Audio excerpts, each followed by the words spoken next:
Ela entrou na primeira classe com roupa simples e olhar doce.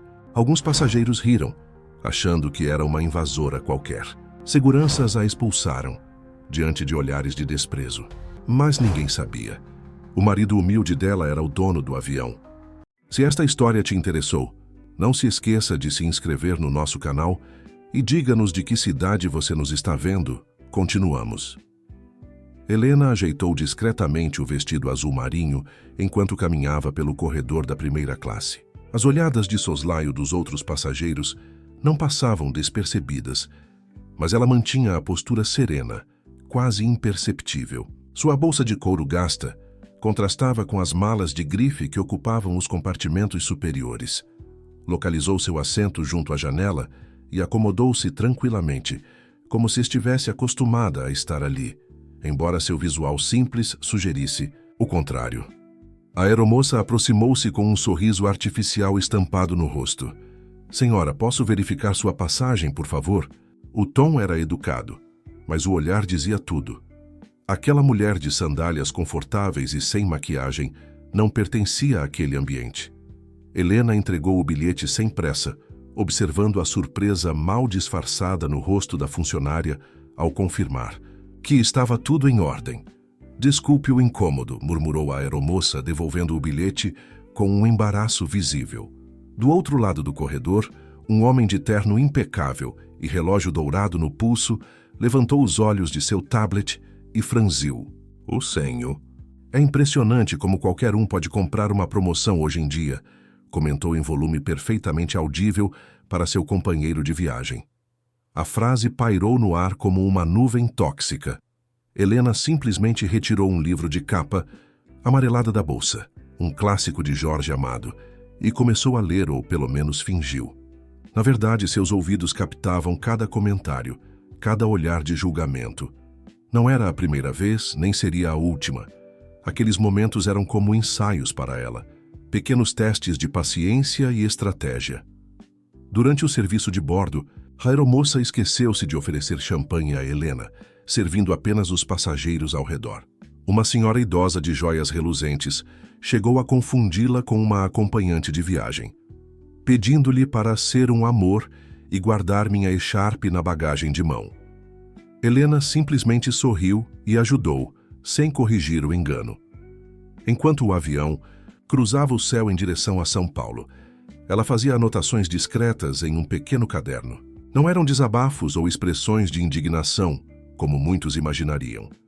Eram observações precisas sobre comportamentos, nomes, detalhes que a maioria consideraria irrelevantes. Para Helena, informação sempre foi mais valiosa que qualquer demonstração de status. O voo de 2 horas transcorreu sem que ninguém dirigisse uma palavra gentil a ela. O empresário do outro lado do corredor levantou-se algumas vezes para networking com outros passageiros, distribuindo cartões e promessas de parcerias. Em uma dessas ocasiões, comentou com um potencial cliente: "Estou há meses tentando uma reunião com Teodoro Mendes. O homem é simplesmente inacessível, um gênio dos negócios, mas impossível de se aproximar." Helena continuou lendo seu livro, virando as páginas com a mesma calma de quem sabe exatamente como a história termina. Quando o avião finalmente pousou no aeroporto de Congonhas, todos se apressaram para desembarcar primeiro, como se aqueles minutos fossem cruciais. Helena esperou pacientemente, sendo uma das últimas a deixar a aeronave. Ao caminhar pelo Finger em direção ao saguão de desembarque, notou uma movimentação incomum. 2 homens de terno preto, com comunicadores discretos nas orelhas, aguardavam ao lado de um senhor mais velho, cuja postura transmitia autoridade, sem esforço. Ele sorria, um buquê de lírios brancos em mãos. Um motorista uniformizado permanecia alguns passos atrás, segurando uma placa simples com apenas um H desenhado. O empresário que havia feito o comentário desagradável durante o voo passou por ela, caminhando apressado quando de repente parou ao reconhecer o homem dos lírios. Era Teodoro Mendes, o bilionário cujo império de transportes e logística se estendia por 3 continentes, o mesmo homem com quem ele tentava desesperadamente marcar uma reunião há meses. Helena aproximou-se naturalmente e Teodoro iluminou-se ao vê-la. beijou-a delicadamente na testa e entregou as flores. "Como foi o voo, meu amor?" perguntou com genuíno interesse. "Tranquilo", respondeu ela com simplicidade. As pessoas estavam interessantes. Um dos assessores aproximou-se com um tablet, mostrando gráficos e dados para Helena, que analisou rapidamente as informações com um olhar experiente. "Os números do projeto Renascer estão conforme o esperado. A senhora gostaria de implementar as mudanças agora ou após a reunião com o conselho na segunda-feira?" "Vamos esperar até segunda", respondeu ela com firmeza. "Quero ouvir o feedback dos representantes comunitários primeiro." O empresário do avião permanecia paralisado, observando a cena com os olhos arregalados. Helena notou sua presença e, por um breve momento, seus olhares se cruzaram. Ela não demonstrou nenhum rancor, nenhum desejo de vingança ou satisfação mesquinha. Apenas assentiu educadamente com a cabeça e voltou sua atenção ao tablet. Teodoro, entretanto, reconheceu o homem. "Ricardo Vieira da Vieira Incorporações, não é? Recebi seus e-mails. Infelizmente, nossos valores corporativos não parecem alinhados para uma parceria neste momento." O rosto de Ricardo empalideceu visivelmente, enquanto Helena gentilmente tocava o braço do marido. "Vamos? Tenho aquela reunião na Vila Madalena em 1 hora." Enquanto o casal se afastava, escoltado pelos seguranças, e o motorista carregava a simples bolsa de Helena com o mesmo cuidado que dedicaria a um tesouro nacional, Ricardo permanecia estático, tentando processar o que havia testemunhado. O que ele ainda não sabia era que seu comentário desrespeitoso no avião não tinha sido apenas um momento de arrogância insignificante. Havia sido o primeiro passo para seu declínio empresarial, embora levaria semanas para perceber isso. No carro luxuoso que os levava pela cidade, Helena recostou-se no banco e finalmente permitiu-se um sorriso leve. Não era sobre vingança, nunca foi. Era sobre consequências e transformação. Sobre usar o poder que tinha não para esmagar, mas para reconstruir um mundo onde ninguém mais precisasse sentir o que ela mesma já sentiu tantas vezes. "Para a Vila Madalena, senhor?" perguntou o motorista, ajustando o retrovisor. "Sim, Jonas", respondeu Teodoro, enquanto acariciava gentilmente a mão da esposa. "Helena tem um império para construir hoje." O universo paralelo de Helena começava onde terminava sua aparente invisibilidade. Enquanto o carro se afastava do aeroporto, ela deixava para trás não apenas os olhares de julgamento, mas também a primeira peça de um dominó que estava prestes a cair. No pequeno escritório na Vila Madalena, longe do luxo corporativo, Helena sentou-se à mesa simples de madeira. O lugar, com plantas abundantes e móveis de segunda mão cuidadosamente restaurados, não lembrava em nada o escritório que se esperaria de alguém com sua influência. 3 mulheres a aguardavam. Maria, uma senhora de 67 anos com mãos calejadas de quem passou a vida costurando. Jurema, 42 anos, que criava sozinha 4 filhos vendendo bolos caseiros. E Débora, 25 anos, recém-formada em administração por uma universidade pública, primeira de sua família a ter diploma.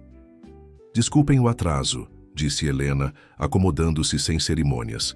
Nenhuma menção ao voo, ao marido bilionário ou aos investimentos milionários que gerenciava.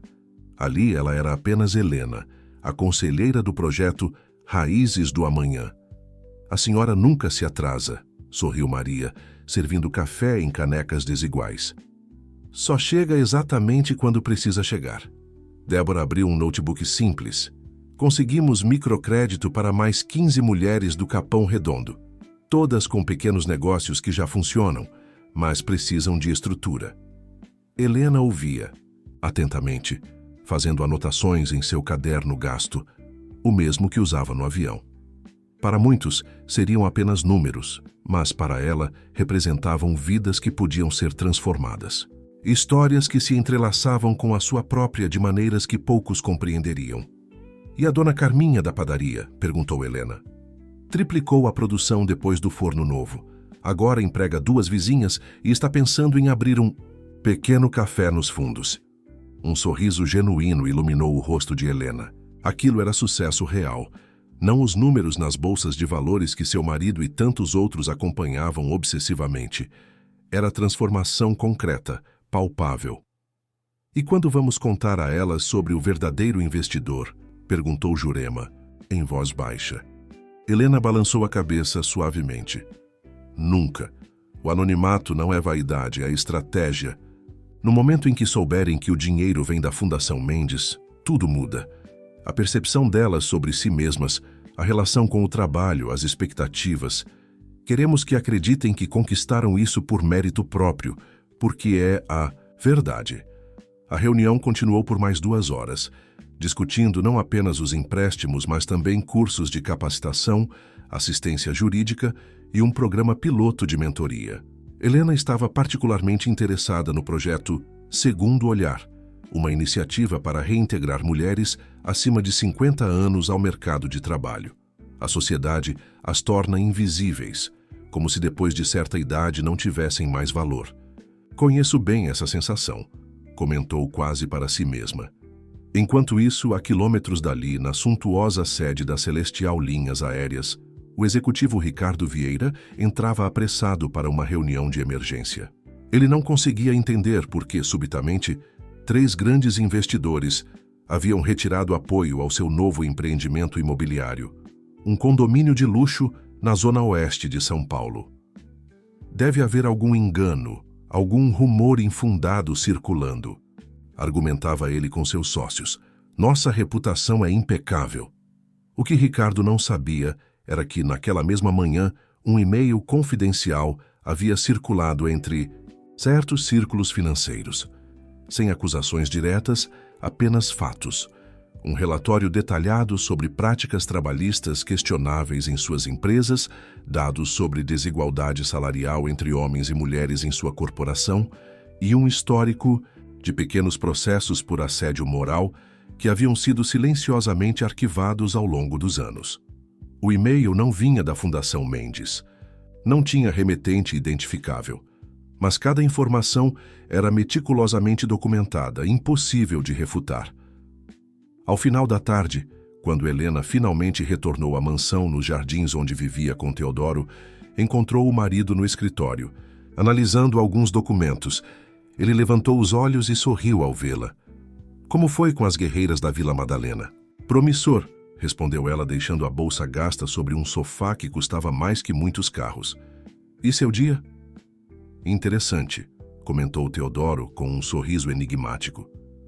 "A Vieira Incorporações teve uma queda inexplicável nas ações. Hoje, quase 12% em um único dia. Ninguém entende exatamente o porquê." Helena limitou-se a levantar levemente as sobrancelhas em um gesto que poderia significar surpresa ou apenas reconhecimento da informação. Caminhou até a ampla janela que oferecia uma vista panorâmica da cidade. São Paulo é fascinante, não é? Tantas vidas conectadas, tantas histórias entrelaçadas, e a maioria das pessoas nem imagina como suas ações afetam outras que nunca conhecerão. Teodoro aproximou-se, abraçando-a por trás. "Você sempre enxergou conexões que ninguém mais vê." Ela sorriu, recostando-se no marido. "É porque já fui invisível por tempo suficiente para observar sem ser notada." O sol se punha sobre a metrópole, lançando um brilho dourado sobre os arranha-céus. Para a maior parte das pessoas naqueles prédios, Helena Mendes era apenas a esposa discreta de um homem poderoso. Ninguém imaginaria que, enquanto anoitecia, ela estava em seu escritório particular, analisando um novo relatório, uma lista de empresas com potencial para receber investimentos do fundo secreto que ela administrava, empresas lideradas por pessoas que, como ela, conheciam o poder da invisibilidade, da humildade e da verdadeira transformação social. A semana seguinte começou com uma notícia que rapidamente ganhou os círculos empresariais de São Paulo. O poderoso Fundo de Investimentos Atlas, conhecido por sua abordagem agressiva e resultados consistentes, anunciou uma nova política de investimentos focada em empresas com boas práticas de diversidade e inclusão. Um porta-voz do fundo declarou em entrevista coletiva que, pela primeira vez, fatores sociais seriam tão importantes quanto os números financeiros para determinar futuros aportes. O que ninguém mencionou, pois pouquíssimos sabiam, era que o Atlas tinha um conselho consultivo secreto e que uma das principais vozes nesse conselho pertencia a Helena Mendes. Sem alarde, sem comunicados à imprensa, sem fotos em revistas de negócios, ela conduzia uma revolução silenciosa no mercado financeiro brasileiro. Naquela manhã de segunda-feira, Helena tinha um compromisso no Centro Cultural da Juventude, na periferia de São Paulo. Desceu do metrô, sim, ela frequentemente usava transporte público, para espanto do motorista particular que ficava em casa, e caminhou algumas quadras até o prédio moderno, mas simples. No auditório, 50 jovens entre 16 e 24 anos, todos de comunidades vulneráveis, aguardavam o início de um programa de mentorias profissionais. Helena sentou-se discretamente na última fileira, observando.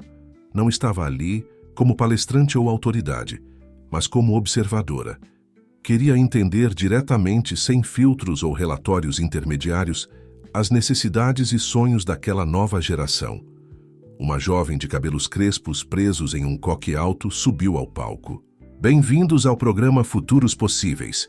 Meu nome é Gabriela Santos. Sou da primeira turma deste projeto e hoje coordeno as atividades. Há 3 anos, eu vendia balas no semáforo. Hoje, estou no 3º ano de engenharia na USP. Aplausos. Entusiasmados encheram o auditório. Helena sorriu, lembrando-se do dia em que conheceu Gabriela, uma adolescente desconfiada que relutou muito antes de aceitar participar do programa. Hoje, era uma das líderes mais promissoras que já havia passado pelo projeto. Enquanto isso, na sede da Vieira Incorporações, Ricardo enfrentava uma semana desastrosa. Após a queda inexplicável das ações, 2 grandes clientes corporativos cancelaram contratos, citando reavaliação de parcerias estratégicas. Um banco importante congelou a aprovação de um financiamento crucial, solicitando documentação adicional. E o mais perturbador, uma jornalista investigativa da revista Negócios em Ética havia entrado em contato, fazendo perguntas incômodas sobre práticas trabalhistas e diversidade no quadro executivo da empresa. De onde está vindo tudo isso? Questionou Ricardo, batendo com o punho na mesa durante reunião com seus diretores. Parece uma conspiração. Sua assistente entrou na sala de reuniões parecendo constrangida. Senhor, ligação do senhor Teodoro Mendes na linha 1. Um silêncio tenso tomou conta da sala.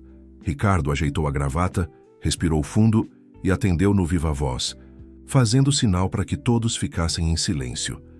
Teodoro, que surpresa agradável, estávamos justamente falando sobre possíveis sinergias entre nossas empresas. Ricardo, a voz calma de Teodoro soou pelo sistema de som. Vamos diretamente ao ponto. Estou ligando para informar que não estarei no leilão da área Namuca amanhã. Achei justo avisar, já que sei que você planeja dar um lance. Ricardo franziu o senho confuso. Aquele terreno era perfeito para seu próximo empreendimento e ele sabia que Teodoro também tinha interesse. Posso perguntar o motivo da desistência? Claro, Helena me convenceu de que há projetos mais alinhados com nossa visão atual. Aliás, foi ela quem sugeriu que eu te ligasse. Ela mencionou que vocês se conheceram brevemente em um voo para São Paulo na semana passada. O sangue de Ricardo gelou nas veias. A mulher simples do avião era Helena Mendes, a esposa de Teodoro, conhecida por sua discrição e raras aparições públicas. A mulher que ele havia menosprezado abertamente. Ah, sim, sua esposa. Uma senhora encantadora, gaguejou ele. Helena tem um talento especial para avaliar o caráter das pessoas, continuou Teodoro com um tom impossível de decifrar.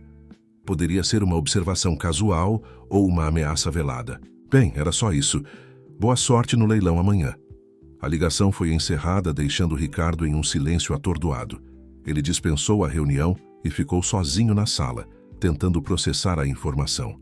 Se Helena Mendes era a mulher do avião, e se ela havia comentado o encontro com o marido, seria possível que todos os problemas recentes estivessem conectados? Não, pensou ele. Seria paranoia demais.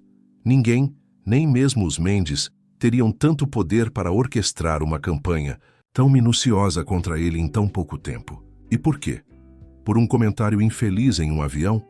O que Ricardo não compreendia era que não se tratava de vingança pessoal. Helena não trabalhava assim. O que ele testemunhava era apenas a consequência natural de um sistema que ela havia construído meticulosamente ao longo de anos. Um sistema projetado para identificar e corrigir injustiças, para equilibrar o jogo de poder que por tanto tempo favoreceu pessoas como ele. E o mais irônico, se Ricardo tivesse tratado Helena com o mínimo de respeito naquele voo, provavelmente jamais teria entrado no radar do sistema. Foi sua própria arrogância que o transformou em exemplo. Ao final daquela tarde, Helena participou de uma reunião discreta em um restaurante simples no Bom Retiro. 3 mulheres executivas de alto escalão aguardavam-na em uma mesa reservada.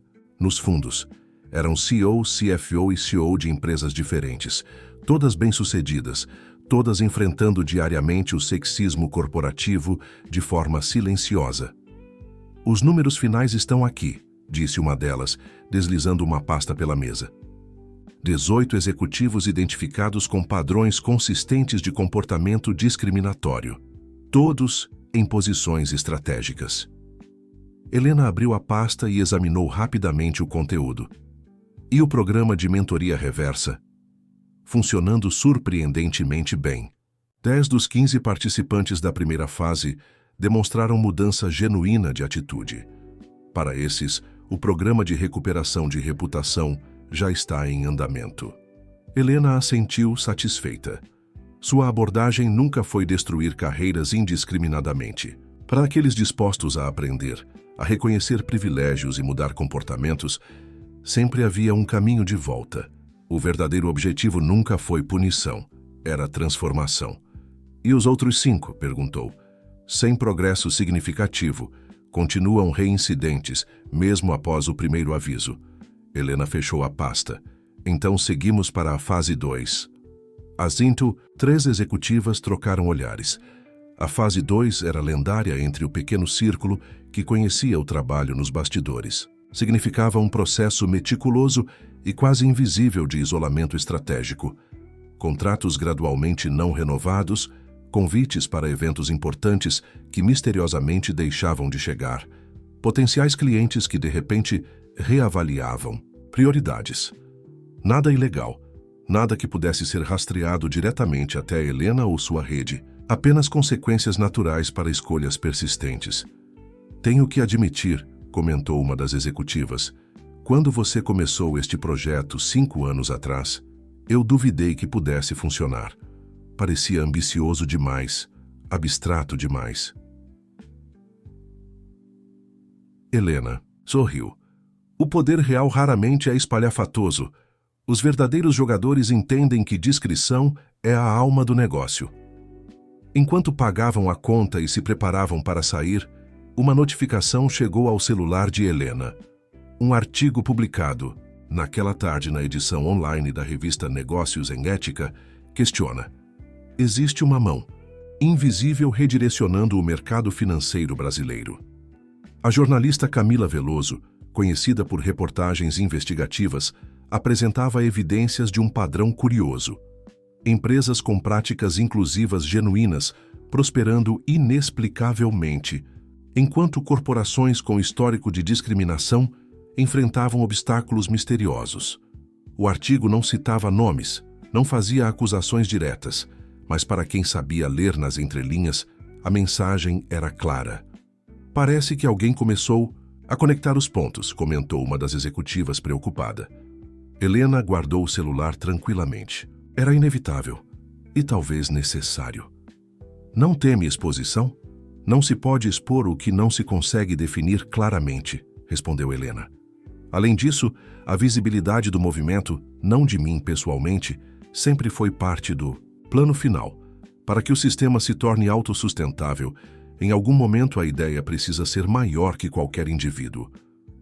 Ao se despedirem, Helena caminhou algumas quadras antes de pegar um táxi. Gostava desses momentos de anonimato na cidade, de ser apenas mais uma pessoa na multidão. Lembrava-lhe de onde viera, das lutas que enfrentara, das humilhações silenciosas que suportou antes de conhecer Teodoro e descobrir que podia usar sua nova posição para algo maior que jantares beneficentes e fotos em colunas sociais. O táxi deixou-a em um edifício discreto nos jardins. Não a mansão onde morava com Teodoro, mas um apartamento que mantinha em seu nome de solteira, um espaço só seu, que pouquíssimas pessoas conheciam. Era ali que guardava o verdadeiro arquivo de seu trabalho, documentos que jamais poderiam ser encontrados em computadores conectados à internet ou servidores corporativos. Ao entrar, notou imediatamente que alguém estivera ali. Nada estava fora do lugar, mas Helena tinha métodos infalíveis para detectar intrusos. Um fio de cabelo estrategicamente posicionado na porta de um arquivo, a posição exata de um livro na estante. Pequenos detalhes, invisíveis para a maioria, gritantes para ela. Em vez de pânico, sentiu curiosidade. Quem teria interesse em seus arquivos particulares? Quem teria recursos para descobrir aquele lugar e habilidade para entrar sem deixar sinais evidentes? A resposta veio na forma de um pequeno papel dobrado sobre sua mesa de trabalho. Ao abri-lo, reconheceu imediatamente a caligrafia elegante. Alguns jogos são grandes demais para serem jogados sozinha. Mesmo para você. Rara Helena sorriu. Rafaela Borges. Claro, a única pessoa que já havia conseguido seguir suas pistas antes. A brilhante estrategista que agora trabalhava para um dos maiores concorrentes de Teodoro. O jogo acabava de ficar mais interessante. O artigo da jornalista Camila Veloso gerou exatamente o tipo de burburinho que Helena antecipara, intenso nos círculos empresariais, mas praticamente invisível para o público geral. Era uma história complexa demais, abstrata demais para viralizar, mas precisa o suficiente para criar ondas exatamente onde deveria. 3 dias após a publicação, Helena recebeu um convite inesperado, um almoço com a própria Camila. O convite veio através dos canais oficiais da Fundação Mendes, solicitando uma entrevista sobre os projetos sociais da Fundação. Nada mencionava o artigo recente ou qualquer investigação sobre mercados financeiros. Helena aceitou, é claro. O jogo de xadrez social que construíra exigia movimentos calculados, e este parecia particularmente interessante. O restaurante escolhido para o encontro era o tipo de lugar que não aparecia em guias turísticos. Um pequeno estabelecimento, familiar no Bexiga, com mesas de toalhas quadriculadas e sem pretensões gastronômicas. Helena chegou pontualmente, vestindo um conjunto simples de calça e blazer que poderia ter sido comprado em qualquer loja de departamentos. Seus únicos adornos eram um relógio vintage, herança de sua avó, e a aliança de casamento, uma peça surpreendentemente modesta para alguém casada com um bilionário. Camila já a esperava, um bloco de anotações analógico e uma caneta na mesa. Nada de gravadores ou smartphones à vista. A jornalista, uma mulher negra de 40 e poucos anos com olhos perspicazes por trás de óculos de armação vermelha, levantou-se para cumprimentá-la. Senhora Mendes, agradeço imensamente por aceitar meu convite. Helena, por favor, e o agradecimento é meu. Seu trabalho na Negócios em Ética sempre me impressionou pela profundidade e integridade. Pediram o famoso espaguete da casa e uma água com gás. Enquanto aguardavam, trocaram amenidades sobre o clima e a cidade. Qualquer observador casual pensaria que eram apenas 2 profissionais em um almoço de trabalho rotineiro. Foi Camila quem finalmente abordou o verdadeiro motivo do encontro. Helena, solicitei esta entrevista para falar sobre os projetos sociais da Fundação Mendes e definitivamente quero discutir isso. Mas seria desonesto não mencionar que meu interesse foi intensificado após perceber certos padrões no mercado. Helena sorriu levemente, apreciando a franqueza. Seu último artigo foi bastante perspicaz. Que ainda assim apenas arranhou a superfície, não é? Todo sistema complexo parece impenetrável, até que se encontre o ponto de entrada correto, respondeu Helena, mantendo um tom casual enquanto provava o espaguete. Camila inclinou-se ligeiramente para a frente. O que me intriga não é apenas a existência de um sistema de consequências para empresas discriminatórias. Isso seria apenas justiça poética. O fascinante é a precisão cirúrgica, a capacidade de distinguir entre aparências e realidade. Helena tomou um gole de água antes de responder. Teoricamente, tal sistema precisaria de informantes internos, pessoas em posições privilegiadas, dispostas a relatar comportamentos que normalmente ficam protegidos por NDAs e acordos de confidencialidade. Uma rede de informantes corporativos. Teoricamente, enfatizou Helena, não seriam informantes no sentido pejorativo, seriam testemunhas, pessoas cansadas de ver injustiças serem normalizadas e protegidas por uma cultura de silêncio. Camila fez algumas anotações. E, teoricamente, quem coordenaria essas testemunhas? Que tipo de pessoa teria a combinação necessária de influência nos bastidores, inteligência estratégica e motivação pessoal para arquitetar algo tão complexo? Por um momento, as duas mulheres se estudaram em silêncio. Era um jogo delicado. Camila buscando confirmação para suas suspeitas, Helena avaliando quanto poderia revelar sem comprometer o sistema que construíra. Teoricamente, respondeu. Helena finalmente seria alguém que já experimentou invisibilidade suficiente para entender seu poder. Alguém subestimado frequentemente por sua aparência, gênero ou origem. Alguém com acesso a recursos significativos, mas sem desejo de reconhecimento público. Alguém como você. Helena sorriu sem confirmar ou negar. Camila, deixe-me fazer uma pergunta. Por que você está realmente interessada nesta história? É apenas uma grande matéria investigativa ou há algo mais? Foi a vez de Camila hesitar. Depois de alguns segundos, fechou seu bloco de anotações. Minha mãe era faxineira em um grande banco por 27 anos. Tinha o mesmo nível de educação formal que muitos executivos que ela atendia. Fez faculdade à noite enquanto criava 3 filhos sozinha. Mas para eles, ela era completamente invisível. Invisível até o dia em que ouviu, enquanto limpava, uma sala de reuniões supostamente vazia, 2 diretores discutindo uma fraude contábil. Quando tentou denunciar, foi demitida por cortes de orçamento. Helena assentiu, compreendendo perfeitamente. E o que aconteceu depois? Processou o banco, obviamente, e perdeu. Eles tinham os melhores advogados, ela tinha a mim, estudante de jornalismo no 2º ano. Foi quando decidi me especializar em jornalismo investigativo corporativo. E o banco? Surpreendentemente, 3 anos depois, enfrentou um escândalo devastador quando as mesmas fraudes que minha mãe tentou denunciar vieram à tona por outras fontes. Nunca consegui rastrear quem forneceu as provas decisivas para a CVM. Helena manteve uma expressão neutra, embora seus olhos brilhassem levemente. O universo tem formas interessantes de equilibrar as contas. Foi nessa época que comecei a notar um padrão.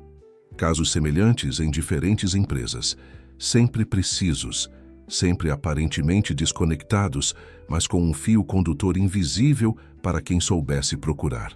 Levei anos juntando peças, até que seu nome começou a aparecer. Nas margens de várias histórias. Nunca no centro, sempre na periferia. Helena terminou seu espaguete calmamente antes de responder. Sabe por que escolhi este restaurante para nosso encontro? O proprietário, seu Giuseppe, era motorista de táxi quando me conheceu.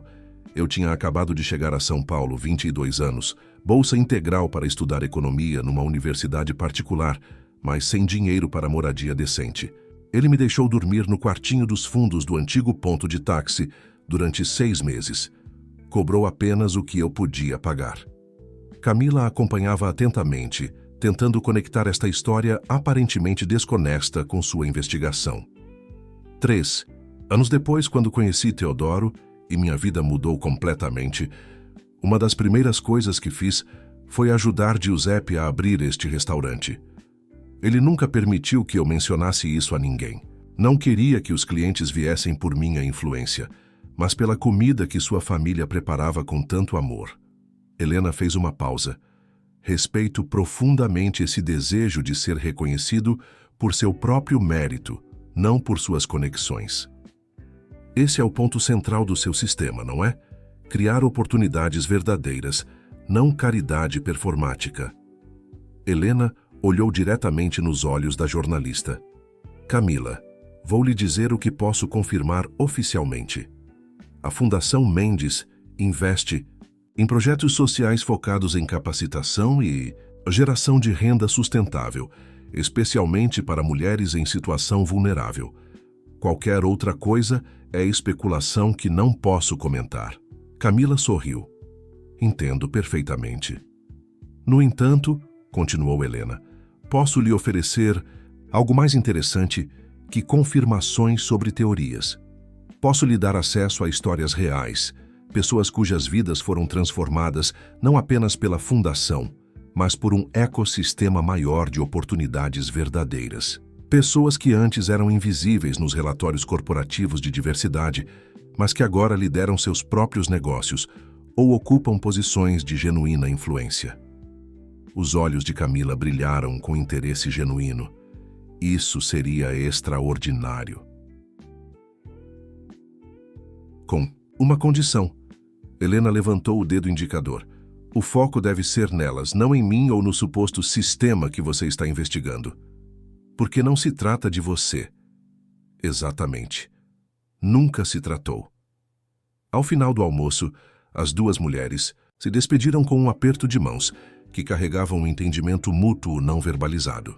Nada havia sido explicitamente confirmado, mas Camila sabia que acabara de negociar algo muito mais valioso que uma simples confissão. Enquanto Helena caminhava para seu carro estacionado algumas quadras adiante, notou um sedã preto discreto, que parecia familiar, o mesmo veículo que vira nas proximidades de seu apartamento secreto dias antes. Não alterou seu passo, nem demonstrou ter percebido, apenas sorriu levemente. Rafaela Borges continuava observando, esperando o momento certo para fazer seu movimento no jogo, e Helena estava curiosa para descobrir qual seria. O encontro com Rafaela Borges, quando finalmente aconteceu, não foi nada como Helena poderia ter antecipado. Não houve confronto em seu apartamento secreto, nem abordagem em algum evento corporativo. Foi Teodoro quem, inadvertidamente, criou a oportunidade. Recebi um convite interessante, comentou ele durante o café da manhã, em um raro dia em que ambos estavam em casa sem compromissos urgentes. Alexandre Borges está organizando um jantar pequeno para discutir um possível consórcio para aquele projeto de infraestrutura no Nordeste. Helena manteve a expressão neutra, embora seu interesse tenha se aguçado imediatamente. Alexandre Borges, CEO do Grupo Horizonte e marido de Rafaela. Parece uma oportunidade interessante, respondeu casualmente. Quando seria? Amanhã à noite. Na casa deles, não em um restaurante. Apenas 6 pessoas, pelo que entendi. Mais reservado. Confirme. Que iremos, disse Helena, servindo-se de mais café. Tenho curiosidade sobre esse projeto. O que Helena não mencionou foi que sua curiosidade tinha muito pouco a ver com o projeto de infraestrutura e muito mais com a oportunidade de finalmente encontrar Rafaela face a face em um ambiente controlado. A residência dos Borges era uma casa modernista impressionante em Alphaville, com linhas limpas e grandes janelas que emolduravam um jardim perfeitamente cuidado. Quando Helena e Teodoro chegaram, foram recebidos pelo próprio Alexandre, um homem alto, de meia idade, com cabelos grisalhos nas têmporas e o tipo de confiança que vem de décadas de sucesso nos negócios. Teodoro, Helena, que prazer recebê-los, cumprimentou ele efusivamente, conduzindo-os para a sala de estar onde outros 2 casais já conversavam com drinks em mãos. Rafaela está finalizando alguns detalhes na cozinha. Já se junta a nós. Helena observou discretamente os outros convidados, Carlos e Patrícia Meirelles, ele do setor bancário, ela do conselho de uma grande empresa de cosméticos, e Victor e Mônica Tanaka, ambos executivos no setor de tecnologia. Todos jogadores importantes no cenário empresarial paulistano, todos potenciais parceiros no consórcio que seria discutido. Enquanto Teodoro rapidamente se envolvia em uma conversa com Carlos sobre as últimas mudanças na política econômica, Helena trocou algumas palavras cordiais com Mônica, mantendo parte de sua atenção voltada para a entrada da sala, aguardando o momento em que Rafaela apareceria. Quando finalmente aconteceu, foi como um pequeno choque elétrico no ambiente. Rafaela Borges entrou na sala carregando uma bandeja com canapés, aparentemente uma anfitriã dedicada a ajudando os funcionários com o serviço. Mas Helena imediatamente reconheceu a estratégia. Rafaela, assim como ela, entendia o poder de parecer casual, de ser subestimada. Rafaela era alguns anos mais jovem que Helena, com traços marcantes que combinavam sua herança afro-brasileira e libanesa. Usava um vestido simples, porém elegante, e praticamente nenhuma joia além da aliança de casamento. Seus olhos, entretanto, eram extraordinariamente vivos e atentos, escaneando rapidamente a sala enquanto distribuía sorrisos. Quando seus olhares finalmente se encontraram, algo silencioso e poderoso passou entre elas. Um reconhecimento mútuo, como dois mestres de xadrez que finalmente se encontram após estudarem os movimentos um do outro à distância. Helena. Mendes, disse Rafaela, aproximando-se com um sorriso caloroso e estendendo a mão. É um verdadeiro prazer finalmente conhecê-la em pessoa. Tenho acompanhado o trabalho da Fundação Mendes há anos. O prazer é meu, Rafaela, respondeu Helena, apertando sua mão. Seu trabalho no Grupo Horizonte também tem sido notável, especialmente o programa de diversidade na cadeia de suprimentos. Você acompanha isso? A maioria das pessoas só nota os grandes projetos de infraestrutura. Digamos que tenho um interesse especial em iniciativas que transformam sistemas por dentro discretamente. Rafaela sorriu, um brilho de entendimento em seus olhos. Precisamos conversar mais sobre isso. Talvez possamos trocar ideias durante o jantar. O jantar foi servido em uma elegante sala com vista para o jardim iluminado. A disposição dos lugares não foi coincidência. Helena encontrou-se sentada diretamente à frente de Rafaela, enquanto Teodoro e Alexandre ocupavam as cabeceiras da mesa, simbolicamente representando suas posições como líderes das respectivas empresas. Enquanto os homens dominavam a conversa com discussões sobre o projeto de infraestrutura, financiamento e aspectos técnicos, Helena e Rafaela mantinham uma conversa paralela, aparentemente trivial, mas carregada de subtextos. Estive na Vila Madalena recentemente, comentou Rafaela entre uma garfada de risoto e um gole de vinho. Há um pequeno café lá, o Sementes, que faz o melhor pão de fermentação natural que já provei. Curioso como o estabelecimento conseguiu expandir tão rapidamente nos últimos 2 anos. Helena sorriu. O Café Sementes era um dos projetos apoiados por seu fundo secreto, um negócio iniciado por 3 mulheres que haviam enfrentado assédio em grandes redes de restaurantes. O segredo está nos ingredientes e nas pessoas, respondeu Helena. Quando se investe no que realmente importa, o crescimento é consequência natural. Fascinante como certos empreendimentos prosperam enquanto outros, mesmo com apoio financeiro muito maior, acabam enfrentando obstáculos inesperados. Rafaela fez uma pausa significativa. Como a recente crise da Vieira Incorporações, ouvi dizer que Ricardo Vieira está praticamente implorando por investidores. Extraordinário como a reputação de uma empresa pode desmoronar tão rapidamente. Helena manteve uma expressão neutra, embora seus olhos traíssem um leve brilho de diversão. O universo corporativo pode ser imprevisível, ou talvez perfeitamente previsível para quem entende os verdadeiros mecanismos, rebateu Rafaela, baixando ligeiramente a voz. Helena, vou direto ao ponto. Sei o que você construiu. A rede, o sistema, a forma como identificam e equilibram situações.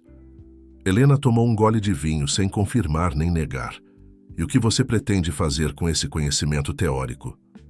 Me juntar a você. A resposta direta surpreendeu Helena, que raramente era pega desprevenida. Perdão? Não estou aqui para expor ou confrontar.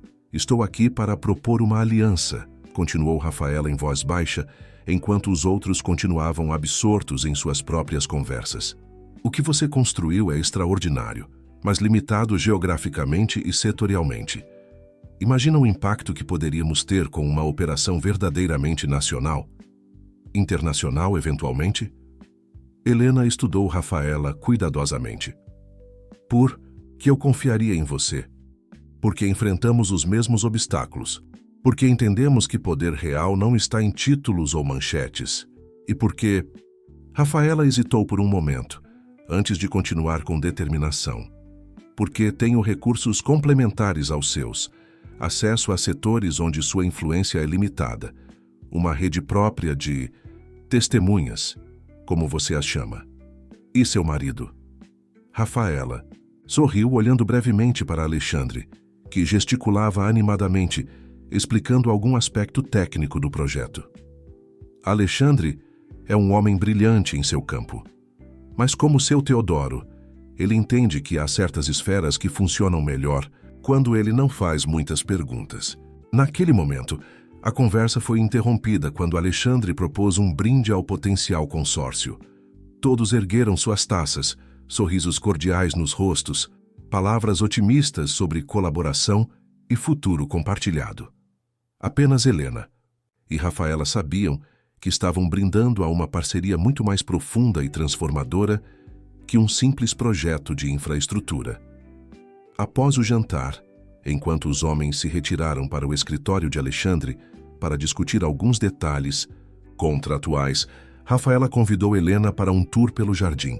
A noite estava agradavelmente morna, o céu pontilhado de estrelas visíveis, mesmo com a iluminação de Alphaville. Seu sistema é quase perfeito, comentou Rafaela, enquanto caminhavam por uma trilha de pedras entre arbustos meticulosamente podados.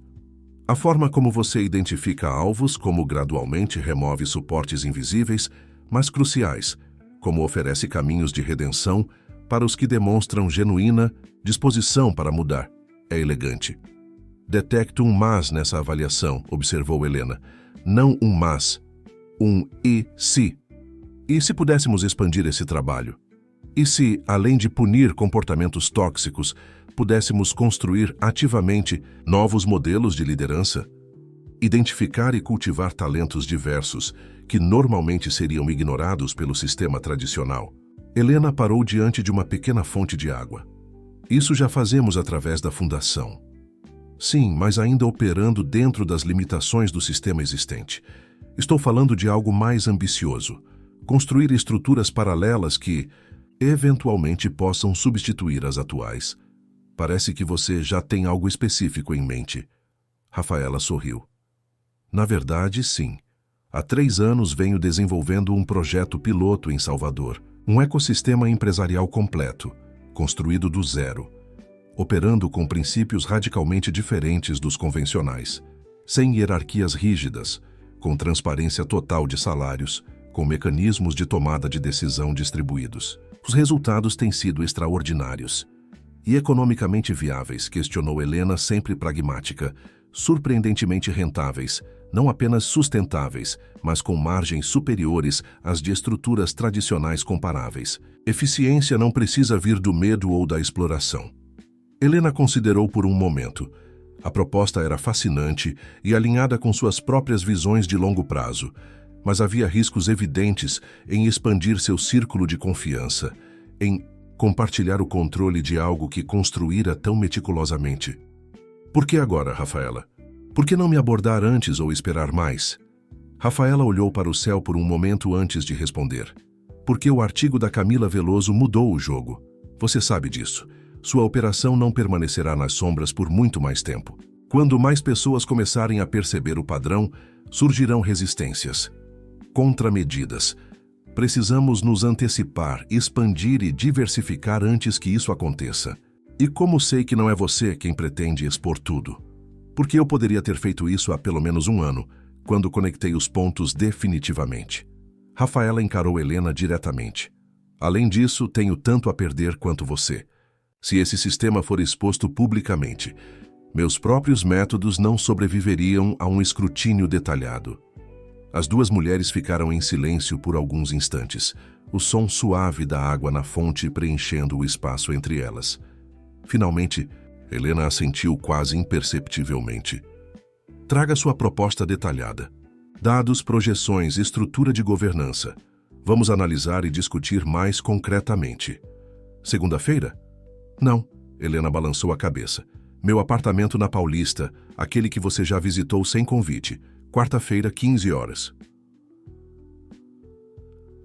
Rafaela não conseguiu conter um sorriso surpreso. Como soube que fui eu? Pouquíssimas pessoas sabem sobre aquele lugar. Menos ainda teriam habilidade para entrar sem deixar sinais evidentes. E apenas você teria razão para deixar um recado em vez de levar documentos. Helena permitiu-se um pequeno sorriso. Além disso, reconheci seu perfume. Jasmine Noir, Bevelgari, sutil, mas persistente. Rafaela riu genuinamente impressionada. Estarei lá na quarta. E Helena? Ela hesitou por um instante. Obrigada por considerar. Sei o quanto isso significa para você. Não me agradeça ainda, respondeu Helena, já se virando para retornar. A casa. Ainda não disse sim, mas também não disse não. O escritório de Helena na Fundação Mendes ocupava o último andar de um edifício histórico restaurado no centro de São Paulo. Amplo, com janelas que se abriam para uma vista panorâmica da cidade, era um espaço que combinava a elegância clássica com funcionalidade contemporânea. As paredes exibiam fotografias em preto e branco de mulheres em diversos ambientes de trabalho, desde uma pescadora no litoral nordestino até uma cientista em laboratório, todas beneficiárias dos programas da Fundação. Era uma quarta-feira, pela manhã 2 dias depois do jantar na casa dos Borges, e Helena revisava relatórios, quando sua assistente, Clara, entrou após uma breve batida na porta. Desculpe interromper, Helena, mas há algo que você precisa ver. Clara, uma mulher de 30 e poucos anos que havia começado na Fundação como beneficiária de um programa de requalificação profissional, colocou um tablet sobre a mesa. A nova edição da Negócios em Ética acaba de sair. A matéria principal é significativa. Helena pegou o tablet e imediatamente entendeu a preocupação de Clara. A manchete era direta. As tecelãs invisíveis, como um grupo de mulheres, está transformando silenciosamente o mercado corporativo brasileiro. A imagem principal mostrava mãos femininas trabalhando em um tear tradicional, uma metáfora visual para o tema da matéria. Camila Veloso havia cumprido sua parte do acordo. Não havia menção direta a Helena ou a um sistema centralizado de consequências. Em vez disso, a reportagem detalhava múltiplas iniciativas aparentemente desconectadas. Fundos de investimento, com critérios ESG rigorosos, redes de mentoria para executivas, programas de microcrédito em periferias, cooperativas que se tornaram fornecedoras de grandes corporações. O artigo mostrava como essas iniciativas, em conjunto, estavam alterando gradualmente as regras do jogo corporativo. Para um leitor casual, pareceria apenas uma análise interessante de tendências de mercado. Para quem conhecia os bastidores, era um mapa quase completo do ecossistema que Helena havia meticulosamente construído ao longo de anos. É preocupante? Perguntou Clara, que conhecia apenas parcialmente o escopo das atividades de sua chefe. Helena devolveu o tablet, um pequeno sorriso nos lábios. Não, Clara, é exatamente o que precisávamos. Não entendo. Achei que preferiríamos discrição para esses projetos. Há momentos para permanecer nas sombras e momentos para permitir que um pouco de luz entre, respondeu Helena enigmaticamente. Esta matéria faz algo importante. Transforma iniciativas isoladas em um movimento. Sem faces, sem líderes individuais, apenas um propósito coletivo. Clara assentiu, embora ainda parecesse ligeiramente confusa. Tem algo mais que devo saber sobre isso? Apenas esteja preparada para um aumento significativo nos pedidos de informação e propostas de parceria. Esta matéria vai gerar ondas. Quando Clara saiu, Helena voltou sua atenção para a janela, observando o horizonte de São Paulo. A matéria de Camila havia chegado em um momento perfeito, exatamente quando ela considerava a proposta de Rafaela para expandir e formalizar o sistema. Era quase como se o universo estivesse confirmando que era hora de entrar em uma nova fase. Seu telefone pessoal vibrou. Uma mensagem de Teodoro.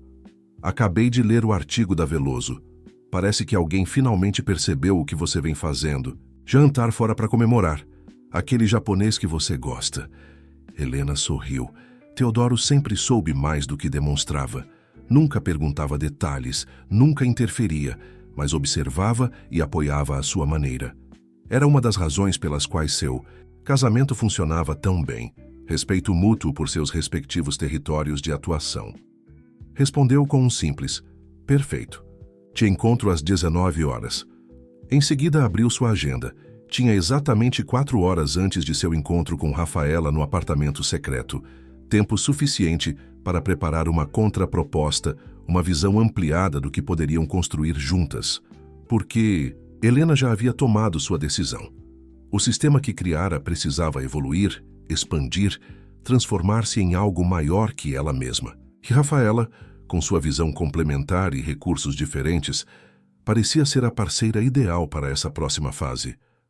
Enquanto digitava notas em seu laptop, um sorriso sutil brincava em seus lábios. As pessoas sempre subestimavam mulheres como ela, discretas, sem ostentação, aparentemente inofensivas. E esse era exatamente o tipo de poder que ninguém conseguia combater. Aquele que não se anuncia, não se vangloria, apenas transforma silenciosamente, thread por thread, as estruturas fundamentais do mundo. Ricardo Vieira, o executivo que a havia menosprezado no avião, provavelmente nunca entenderia completamente como um comentário arrogante desencadeou sua queda. Outros, como ele, continuariam cometendo o mesmo erro, acreditando que poder se mede em manchetes e posses visíveis. Helena sabia diferente.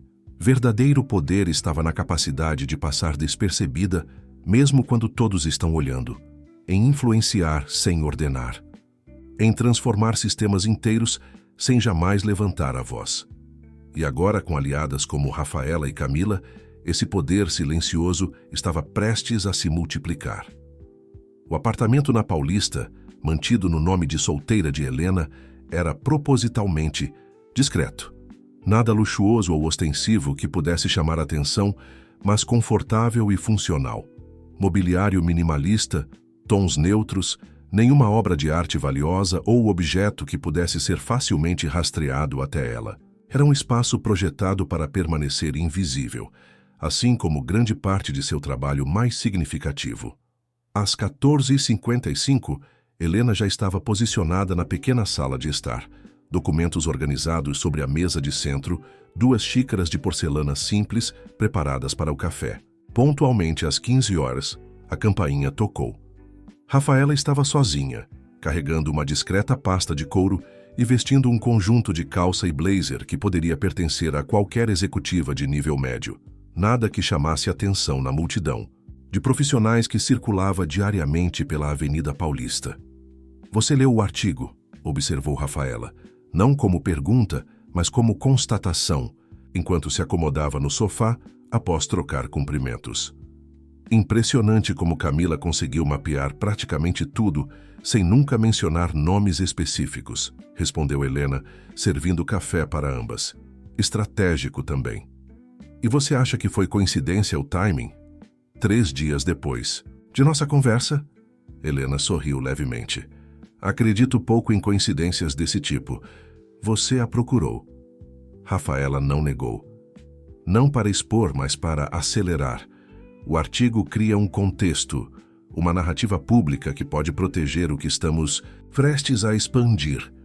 Assumindo que eu concordei com sua proposta.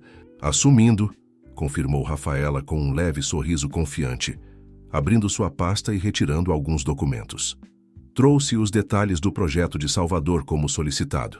3 anos de dados, estrutura organizacional, métricas de impacto social e ambiental, além de resultados financeiros auditados independentemente. Helena examinou os documentos com a precisão analítica que a caracterizava.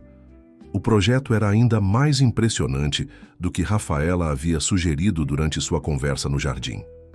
Um ecossistema empresarial completo, operando na periferia de Tipo, Salvador, empregando majoritariamente mulheres negras, muitas delas mães solo, em posições que iam desde produção até gestão estratégica. Um modelo que desafiava praticamente todas as regras do jogo corporativo tradicional. E ainda assim, apresentava resultados financeiros surpreendentemente positivos. Impressionante, admitiu Helena após alguns minutos de análise silenciosa. Especialmente o sistema de governança compartilhada. Como conseguiram implementar algo tão radicalmente diferente sem enfrentar resistência interna? Construímos do zero, com pessoas que nunca foram contaminadas pelas estruturas hierárquicas tradicionais. Muitas nunca haviam trabalhado formalmente antes. Não tiveram que desaprender práticas tóxicas, porque nunca as aprenderam em primeiro lugar. Helena assentiu, compreendendo a abordagem. E como pretende escalar isso? Um modelo construído com um grupo específico, em um contexto cultural particular, não necessariamente funcionará em outros ambientes. É por isso que preciso de você, respondeu Rafaela diretamente. Seu sistema de consequências criou um ambiente fértil para a inovação social em São Paulo. Empresas estão desesperadas para demonstrar compromisso genuíno com diversidade e impacto social positivo, porque sabem que há consequências reais para comportamentos tóxicos. O terreno está preparado. Para plantar o que, exatamente? Rafaela inclinou-se para a frente, olhos brilhando com intensidade. Uma rede nacional de hubs de inovação social, inicialmente em 5 capitais: São Paulo, Salvador, Recife, Belo Horizonte e Porto Alegre. Cada hub adaptado às realidades locais, mas conectado a uma infraestrutura comum de financiamento, capacitação e acesso a mercados. Não apenas empresas individuais, mas ecossistemas completos operando sob novos paradigmas. Custos significativos, inicialmente. Estimo 50 milhões para os primeiros 2 anos, mas com retorno tangível a partir do 3º ano e autossustentabilidade completa em 5. Helena levantou-se caminhando até a janela. A Avenida Paulista se estendia abaixo, pessoas apressadas movendo-se em todas as direções, cada uma absorta em seu próprio mundo de prazos e obrigações.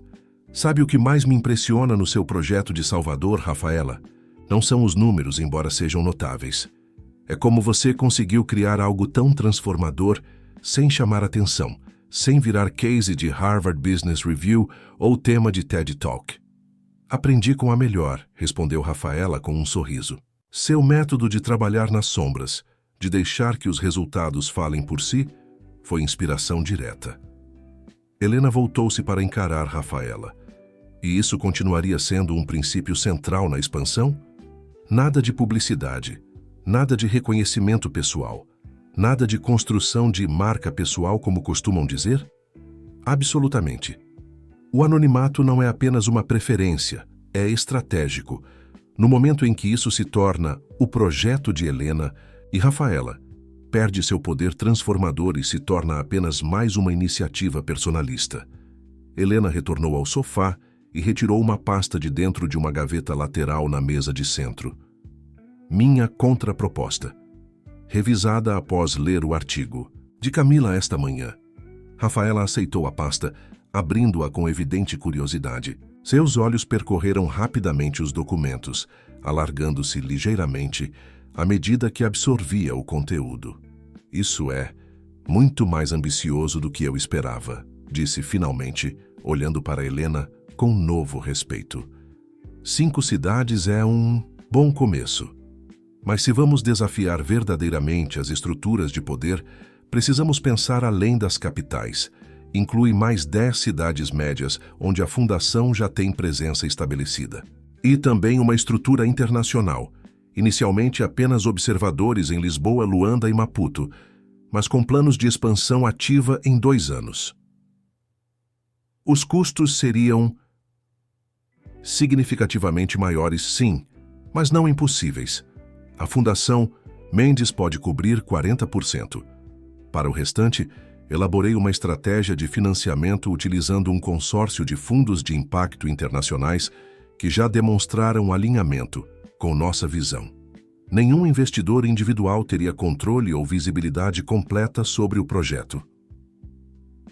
Rafaela leu mais alguns parágrafos antes de levantar os olhos, uma expressão de admiração genuína em seu rosto.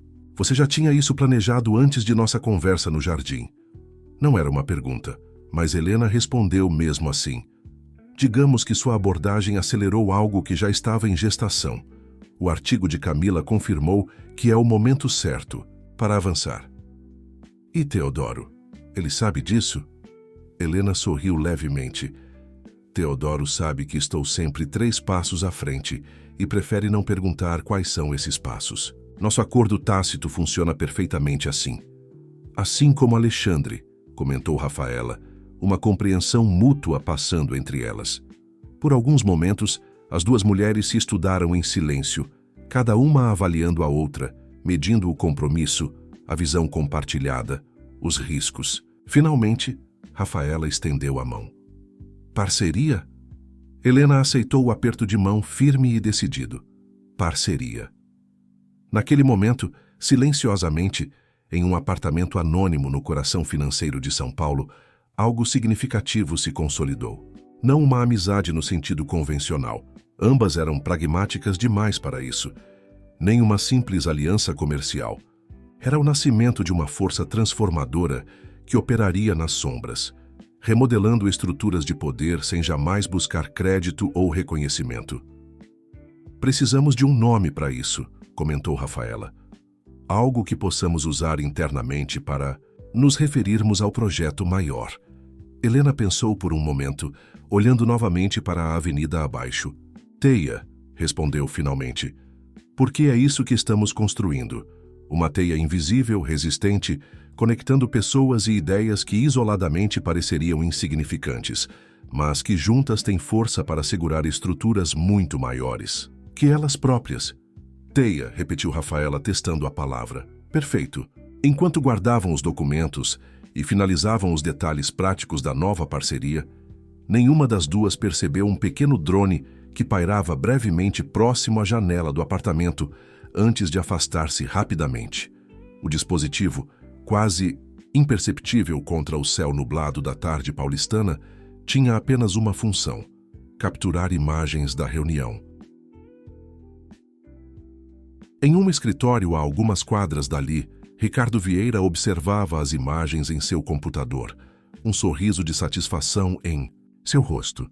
Após semanas tentando entender o que havia causado sua súbita queda em desgraça, finalmente começava a conectar os pontos. O que ele ainda não sabia, e talvez nunca compreendesse completamente, era que seu pequeno ato de espionagem não era uma vitória, mas o primeiro passo para sua derrota final. Pois uma das regras fundamentais da teia, que começaria a operar oficialmente na semana seguinte, era que qualquer tentativa de expor suas operações desencadearia não apenas consequências para o responsável, mas uma expansão acelerada de sua influência. Ricardo acreditava ter descoberto um segredo valioso. Na verdade, havia apenas revelado sua própria vulnerabilidade a um sistema muito mais sofisticado do que sua imaginação limitada poderia conceber. E Helena, que sempre soube que seria eventualmente observada, já tinha um plano para transformar essa ameaça em oportunidade. O jogo apenas começava. Quando Teodoro e Helena entraram no discreto restaurante japonês na Liberdade, naquela noite, não havia nada em suas expressões ou comportamento que sugerisse que aquele dia havia sido um marco. Para qualquer observador, seriam apenas um casal bem-sucedido, desfrutando de um jantar tranquilo.